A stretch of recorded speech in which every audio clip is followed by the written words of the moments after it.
Hi, Vincent Hall, and welcome to another episode of Anyone Can Draw, Paint, and Create. Last week and the week before, we were working primarily with subject matter, but this week we're going to use color and color theory as our go-to for the lesson, specifically monochromatic. Monochromatic simply means one color, but it doesn't mean you have to just use one color. It simply means that the picture is primarily all in shades and tints and tones of the primary color that you've selected. That could be blue, red, orange, green. I don't mean primary on the color wheel, I mean the main color. So whichever color you choose that really is suiting your mood at the moment, that's the one we're going to go with. For me, I've decided to use blues. Not because I have the blues, because blue is sometimes associated with like melancholy or perhaps a bit of angst over something, but blue is also a very serene color. And I've also always been intrigued by Pablo Picasso's blue period. Unfortunately for Picasso, he entered his blue period when he was 19 years old. It didn't last very long, but it was triggered by the death of his friend and contemporary poet Carlos Casagemas. And by his death, it made Pablo Picasso want to explore using color to kind of work through his emotions.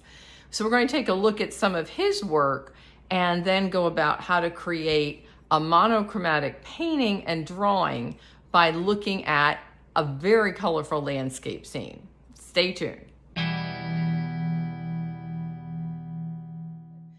These earlier pictures, the blue period ones, are where Picasso was still primarily functioning as an expressive painter, more in realism, but definitely not going into his Cubist period.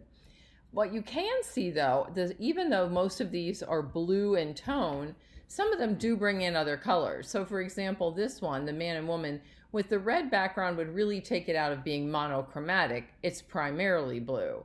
Whereas we can find the nude here, these pictures of the young man and the older gentleman, obviously the self-portraits, the portrait of the woman up here, and one of my favorites here of this woman, all involve just tones of blue. You can see white and you can see black. Those are your freebies, if you will, by using neutrals, black, white, and gray, incorporated into the picture. Now, sometimes you can mix in other colors and still keep it in the blue range. For example, this background here in Lebac's picture, which is not Picasso, but in the Picasso-esque style, you can see that there is a greenish tint to the blue, but it's still primarily blue. Remember, on the color wheel, blue and green are considered analogous colors. So if there's enough blue mixed in with the green and it has like that teal color, it still reads blue. Same one for this image down here. Just wanted to give you an idea of what it might look like to do a monochromatic piece via Picasso's blue period. For my subject, I've selected a sunflower field. Yes, it's a different kind of landscape because we're more close up into what's growing on the land. Landscape doesn't always have to be distant mountains and hills and streams, the traditional landscape. Anything growing outside, any kind of plant life outside can be a landscape. So I'm doing a close-up of this sunflower field. Here's what it looks like in its real time, and I made the adjustment already in blue in Photoshop just to give you an idea of where we're headed. So this would be an example of monochromatic, all painted in blue or drawn in blue. Now you may prefer the original, but there is some beauty into making people think a little bit more about what they're looking at, because when we look at this, the brain says, oh, sunflowers, looks nice, let's move on. This one might be disturbing, but it's also intriguing. And what we're trying to do is to give our artwork a way to stand out from the field, pun intended. So I'm ready to start my blue sunflowers to make my own blue period type of work. I've amassed all of my blue color pencils. Maybe you only have one, and that's fine. You really only need one, along with perhaps black and white, just to make a difference in the tints or the shades of the color you're using. So I'm going to be using these, just my handy dandy Prismacolors, my Factus eraser, and my blender if I decide to go that route. Let's get started. Well, this should look familiar. It's my handy dandy roll of tape. I'm going to be using this to just basically draw in the circle for where I want the basic part of my front sunflower to go. The other ones I'm going to freehand draw just because they are a little more oblong as they're facing away in different directions. So I see one here, there's another part of one here. I'm going to draw that one really light because the petals are going to go over it. And now all we're going to do is start with our main event, which is a front sunflower right here.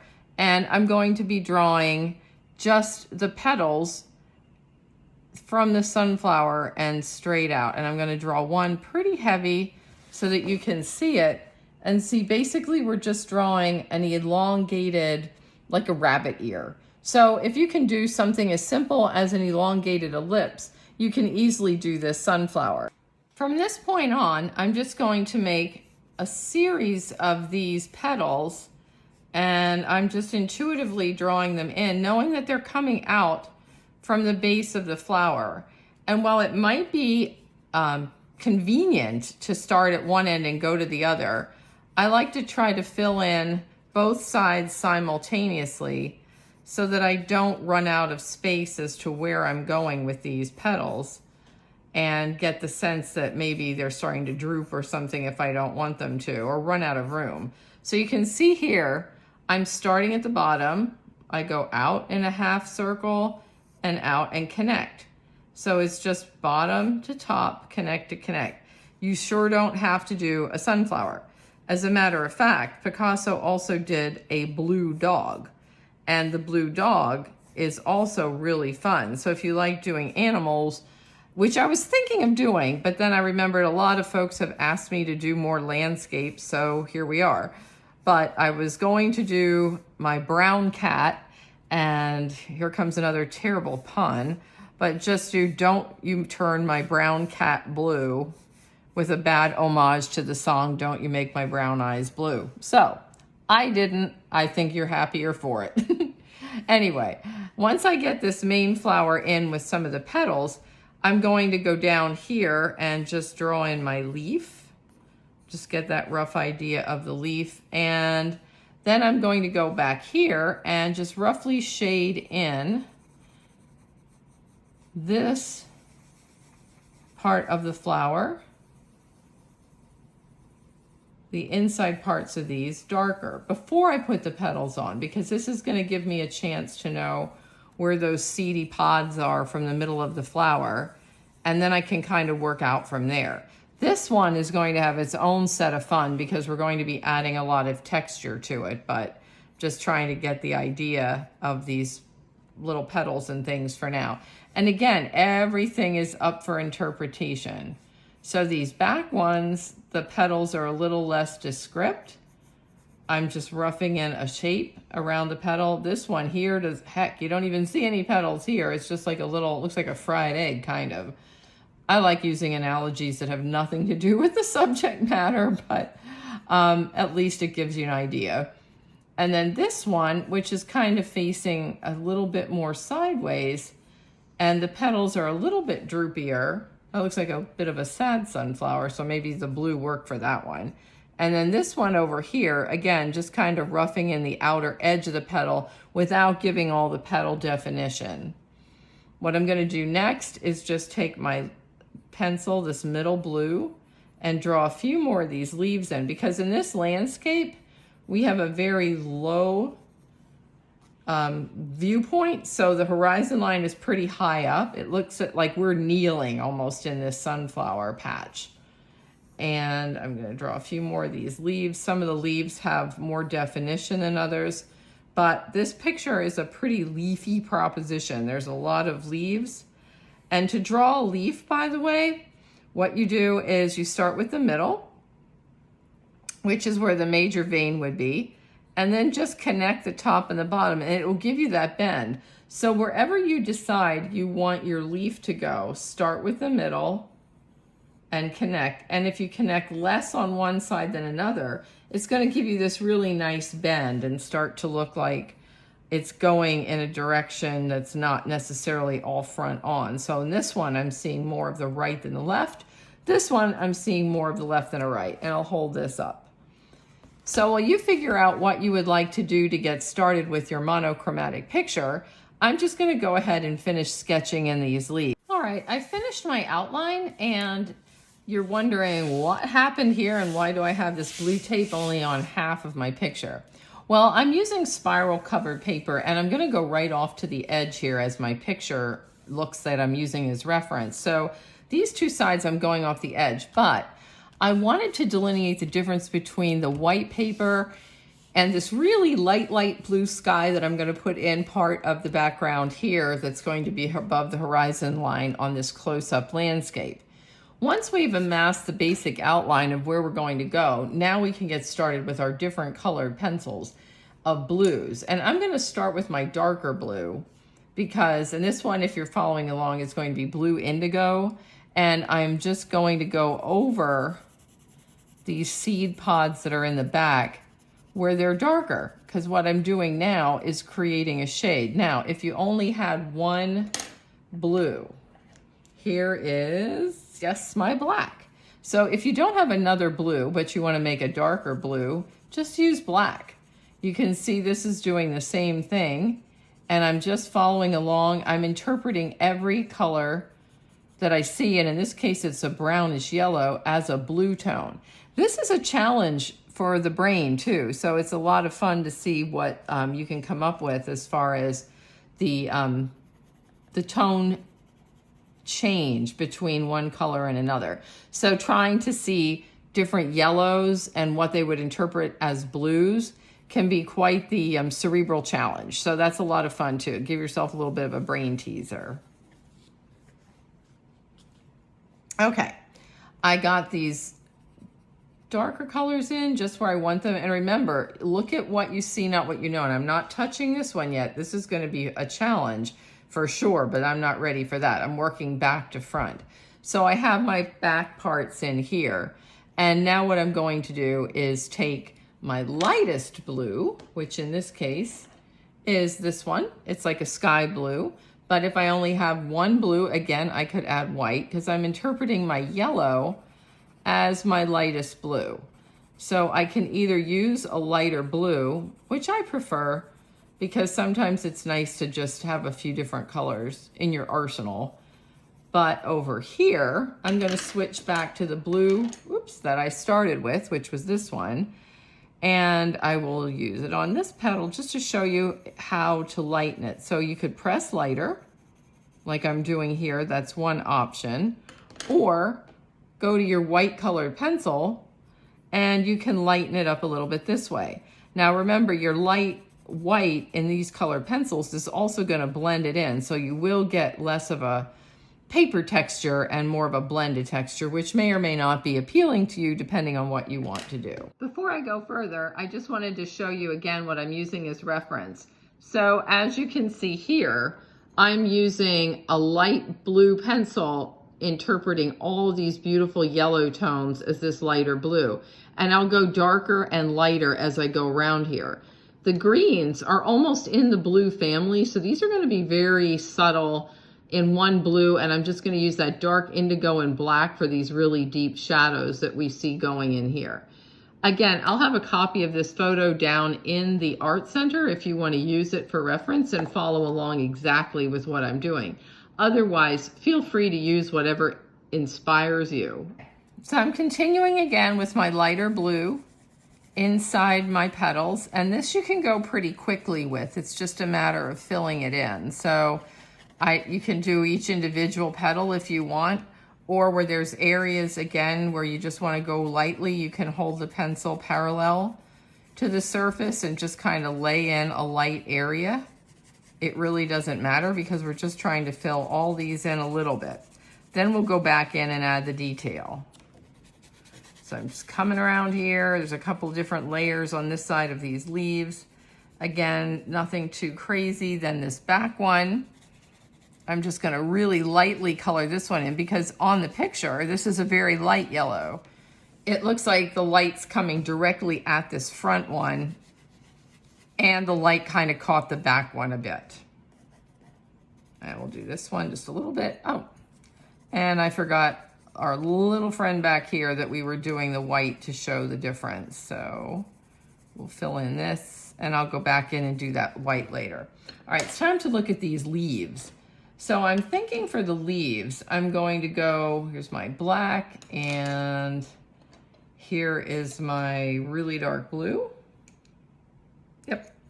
So I'm going to go in and look at my negative space. So if you remember that beautiful challenge we had of drawing glass and the negative shapes, and in the next case it was the highlights, I'm going to color in where I see my darkest darks, because if I don't do this first, I might get lost in these leaves. So I am coloring in the shading around the leaf, not the leaf itself. If you're doing a landscape that doesn't have a lot of shadows, then you don't have to worry about this, but most landscapes will. Let's say you had a landscape that you're doing a barn or some kind of outbuilding involved with it too, then you definitely would have some shadows where you would see the side of the building, or if it's casting a shadow on the ground behind it. And you can see I'm using black. When I go over here, which we normally don't do, but I'm gonna go over this black with my blue, and that should bring it back into the blue monochromatic family. But remember, even if I didn't do that, black, gray, and white are considered neutrals. So it's almost like the get out of jail free card if you're playing Monopoly. It gives you a chance to not use the color you're using, but it still counts because neutrals are in no particular color family. They're their own little animal and they can relate to anybody. Okay, and maybe right down here, a little bit more of a shadow coming around this leaf. Ooh, this is all pretty dark. It's funny how you miss things sometimes, but there we go. Okay, so I've shaded in my darkest shadows, and now I'm going back into them with my dark blue. And again, if you have Prismacolors, this is indigo blue. If you only have one blue, it'll still work. So here's what I'm doing with indigo blue over black, and it's giving me this really nice rich black. And don't worry if we're going over the leaves, because they're going to be blue anyway. But let's say I don't have another color. I can go back, here's my beginning blue color, and even just one medium blue pencil creates a really nice shadow behind these leaves. I'm really liking this, and it's not that different. As a matter of fact, I'll just go over this to give it a little more oomph. Actually, this is a lot like that ink drawing. If you remember using a pen, and I just used a ballpoint pen for a drawing way back, oh gosh, I think it was April at some point. So if you're subscribing to the YouTube channel, you'll be able to go back and access those old lessons. But you could do this with pen and ink too. Those are monochromatic just by the very nature that you're only using one color pen. Okay, so now I have my darkest shadows in. Now I can go back again with my blue and start getting in some of these areas for the leaf. Now, the leaves also have lighter veins, so there's two ways around that. You can draw a second line like this, and there we go. I'm using my computer for a light source again, and then just shade around it so that that keeps this area light. There we go. And I'll hold this up in a second so you can see the difference. It's a little darker up here. Because if I use my white pencil here, it's just gonna blend in the blue. Or I can use the edge of my pencil. I'm thinking I'll use the edge of this one and just pretend it's my old screwdriver friend. Remember that? Where we did this graffito. I create the texture. And then even if I go over it, I'm gonna get a nice white texture of a line, there it is, showing up through this leaf. So I can create my veins one of two ways, leave a space or press in a space. So if you wanna go grab that screwdriver from a few lessons ago, it has another purpose again today. Whoa, my pencils are flying away. So now I'm going to go back in and just look at the medium values in these leaves just to bring those up. Okay. All right, so this is what we have. Oh yeah, if I go over this one with the darker blue, I'll be able to show you a little bit better what we have here. So you can see these really nice textures coming up where I use the end of my pencil. So if all you have is your pencil, that works for sgraffito too. And I'm going to use that again to get more veins on these leaves. So I'm going to go ahead and fill in some of these leaves because watching me color the same leaves over and over is kind of like watching paint dry, and nobody wants to watch that. So I will be right back with a semi-finished product. While I was working, you can see I've got a lot of my shadows and left some highlights or visual rest spaces in my picture. If you recall last week, we were talking about visual hierarchy. And in order to do visual hierarchy in a monochromatic painting or drawing, it's important to leave some areas as what we call a visual rest. So I am going to leave some of the petals a little whiter than they would have been if I interpreted them all as a color. And I'm just going to leave some areas undone. That's the only way to create visual hierarchy when we're not changing color. We do have hierarchy in the texture of that front sunflower. I almost said sunset. I guess I'm kind of wishing the end of the day. I don't know. Anyway, in that last sunflower that I'm going to show you, we'll have the visual hierarchy vis-a-vis the texture and the focus of that flower.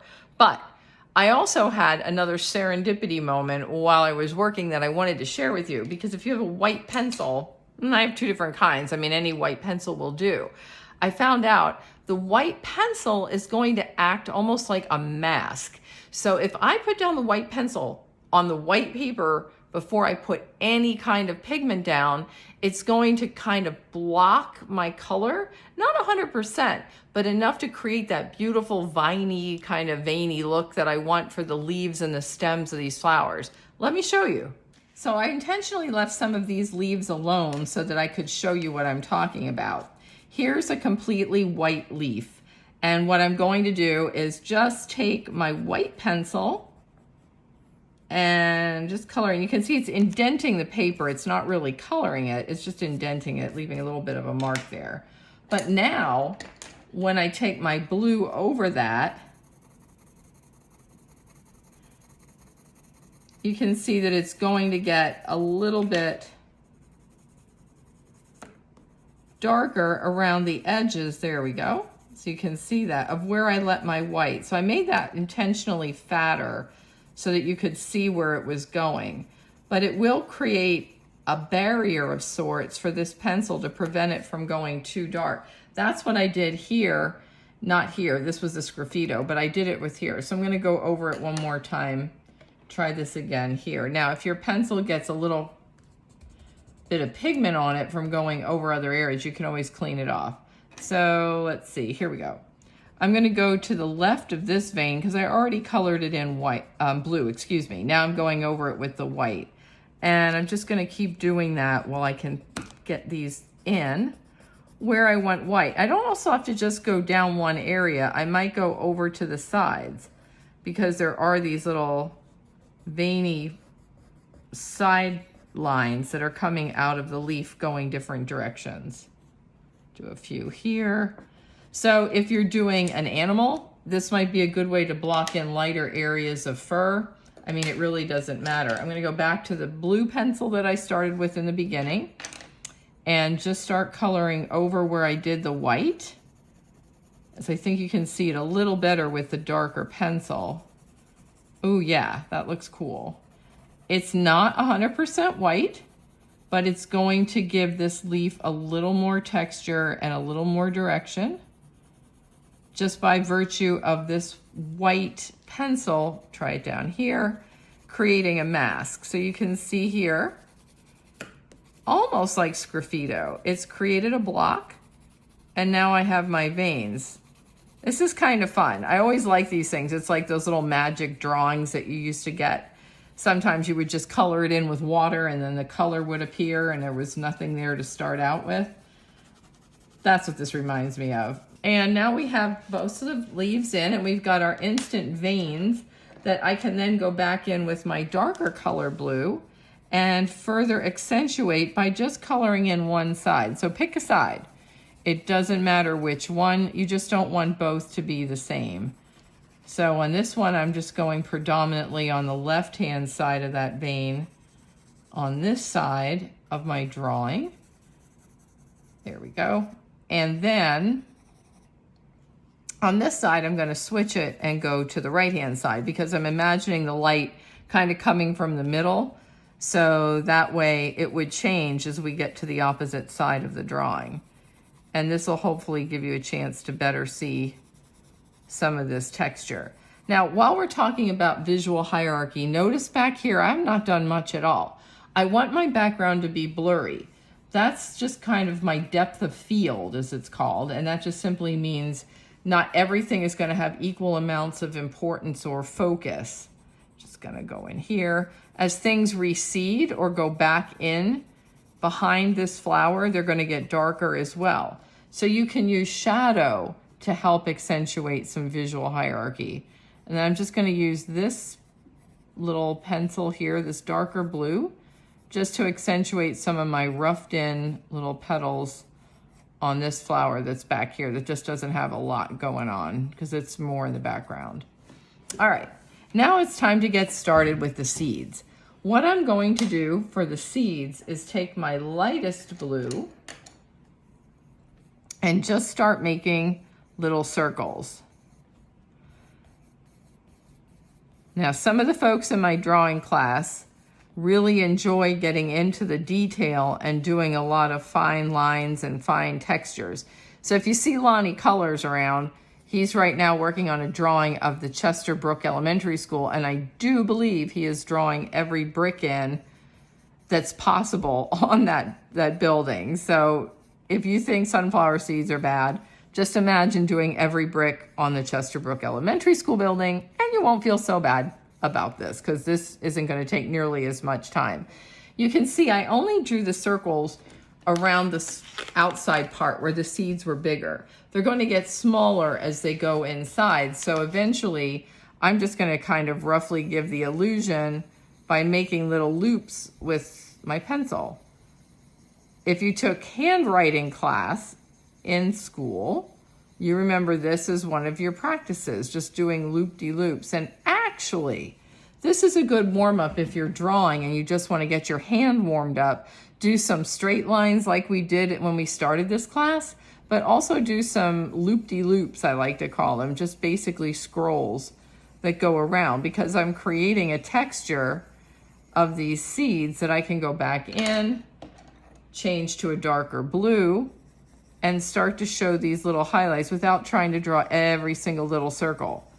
I mean, if you want to, you can. Again, it's your challenge, your drawing, and it should be your way. But for me, I'm just going to go around this way to build up this texture. And it is a lighter area right again in the middle, so I'm going to be cognizant of that. Then I'm going to go around these that I did with the second color. And by not being perfectly in tune with the first circle that I drew, it's going to build up a little bit of depth. And I can even do a straight line if I want to, just to further emphasize that inside. So if you see what I just did, I'm just going around my circle just to kind of give it some depth. So hopefully you're starting to see some really nice depth taking off on this flower. So what I thought I would do, a couple of things. I'm going to go with this teal light blue to really switch up my dominant flower because everything else is in a very cool tone. And I already went over this once lightly with that cooler tone. So now using this kind of teal blue, I know there's normally teal green, but this is more in the bluish family. So we're going to say a teal blue and just try to give this a little different tone so that it stands out from the rest of the drawing. And another way to give it visual hierarchy is changing the tone of one object from the rest. So even though this is, and I'm just coloring, just see I'm holding my pencil almost parallel to the paper and just kind of scrubbing all this in. And then the stem is pretty much white. There's just a little bit of a color in the middle, so I put that little color in there. Now I can go back in with these petals with my white color pencil and use this as a blender so that these petals stick out. Remember, last week we found out water works. So if you'd rather use water than a blender or a white pencil, feel free to use water. I wanted to leave some of the sketchiness of this flower, so that's why I didn't go to water on mine. But that certainly doesn't mean that you have to follow suit. And some of these back petals back here, I'm just going to press a little harder on so that they're blended in a little more fully. Now, the second thing I wanted to show you in things you don't normally expect is I have an orange pencil. Why would I have orange if I'm doing a monochromatic blue? Well, if you remember our color wheel, blue and orange are complements.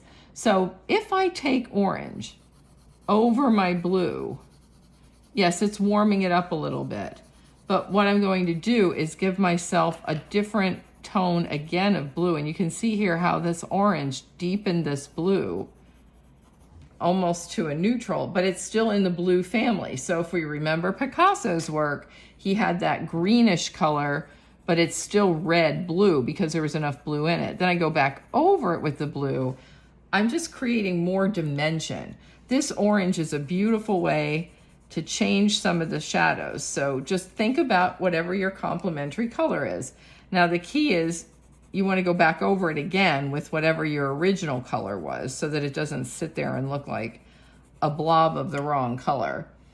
If you're using green, you might want to use red and vice versa. And if you're using yellows, you would use purple and vice versa. So that would be the way you would get these complementary colors to work as part of your shading areas for your flowers. So I'm just going to go over a little bit here with this and then back with my blue. And you can see I'm pretty much finished up. What I do notice on the edges of the top parts of these petals is that it goes darker and it's a little bit more of a neutral yellow. So don't panic. I know it looks really orange right now, but I want this to be a neutral, deeper blue.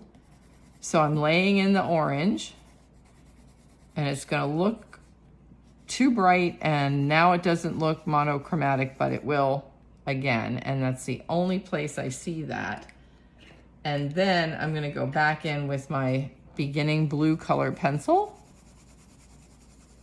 and just deepen these tips, because the tips of these flowers at the top, when we go back and we look at this again, you'll see it, have an almost grayish yellow color to it. So I wanted to capture the idea of how these petals sort of silhouette themselves against the sky. And you can see my orange is disappearing now. It's just really a deeper version of the blue. There we go. Okay. There's just a few little odds and ends to finish up, but I did want to talk about the sky. So I know there's a bit of a sky, and that's why I had put this tape up here so that I could capture it. I'm just going to lightly go over the edge, just go right up to my tape.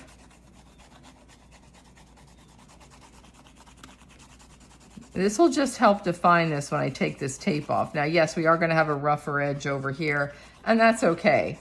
If I was deciding to demonstrate a finished piece of work, we would go ahead and cut a mat for this. I'm not. We're just kind of roughing it in so that there is some areas there. Okay. What I'm going to do is add the last few little textures in this inner part of the seed, and then I will be back to show you the finished work. I've pretty much finished what I wanted to do with the blue sunflower images here. So if you can see this, all I'm going to do now is use my eraser to just lighten this little bit of the seed area, and we should be finished. So as you recall, we can use our eraser as a drawing tool, and where the seeds just got a little dark, I'm just kind of dab erasing out to get some highlight areas in this, the seed pod of the flower. and then even go maybe a scooch lighter in the middle. So if I dab the eraser, you can hear that dotty sound. It's just going to give it a little more texture and also a little highlight. And then anywhere else that I see I want to use this, I can use my eraser to blend in. If I go lightly, I can use it as a blending tool. I can even just take the edge of my eraser and just kind of go over this whole background area just to mute this a little bit. It has a blurring effect, so it'll just give everything a really nice kind of unfinished look to it. Just kind of erase this out a little bit more. Sometimes you get too much of a good thing. And I'm gonna go back in and just kind of give the illusion of that little bit of a sunflower behind this last one. Then we can take our tape off, like we did last time for that big reveal. And I've gotten some feedback from folks that really liked doing this tape because nobody likes to spend money on frames if they don't have to. And you can see that just gives me a nice clean edge. So there you have it. That's pretty much the finished image. And we'll be taking a look at that in the slideshow. But here's my yellow sunflowers interpreted in shades of blue for a monochromatic drawing. I like trying to get both things in so you can see. There is the yellow version of the sunflowers, a very happy looking, serene picture and also very predictable. Yellow sunflowers with green leaves. And then here you have our blue interpretation, which is less predictable and also has a lot of the same shading, but it's all monochromatic tones of blue. I hope you enjoyed this week's lesson using monochromatic as the theme for whatever you're going to draw. Remember, the sky's the limit literally when it comes to subject matter. You can interpret anything in all one tone. If you're not sure, I was thinking maybe using a black and white image, even something you find in a newspaper or a magazine, because that's already in tones of gray. And then you can just reinterpret it by using one pencil, and it won't be as difficult as taking something that has a lot of different colors and interpreting all those different colors as one color. So here's the finished image again. If you can see this, I'll do a little close up further back. So you can see it's all different shades of blue, and I use different tones of different colored pencils of blue in order to show you how you can get these variety of blues. If you don't have a variety of blue colored pencils, again, just use one, or even just try it doing graphite and then whatever color pencil you might happen to have lying around. It's really just the idea of experimenting with color. There's a whole topic of color psychology and how it affects the viewer, and doing monochromatic paintings and monochromatic drawings are a good way to get a mood across to someone. It's also fun to see just asking someone, give me one word, what mood does this give you when you look at my picture? So if it's blue, try seeing how many people give you a positive or negative type of vibe. If it's pink, red, purple, whichever color you choose, it's always fun to see how it's viewed by other people. Until next week's episode, Vincent Hall, I hope everyone stays safe and well. Come on down to the Art Center in 122 if you want to try the drawing class or the beginner painting class. They're on Wednesdays. And if not, I will see you next week with another episode of Anyone Can Draw, Paint, and Create.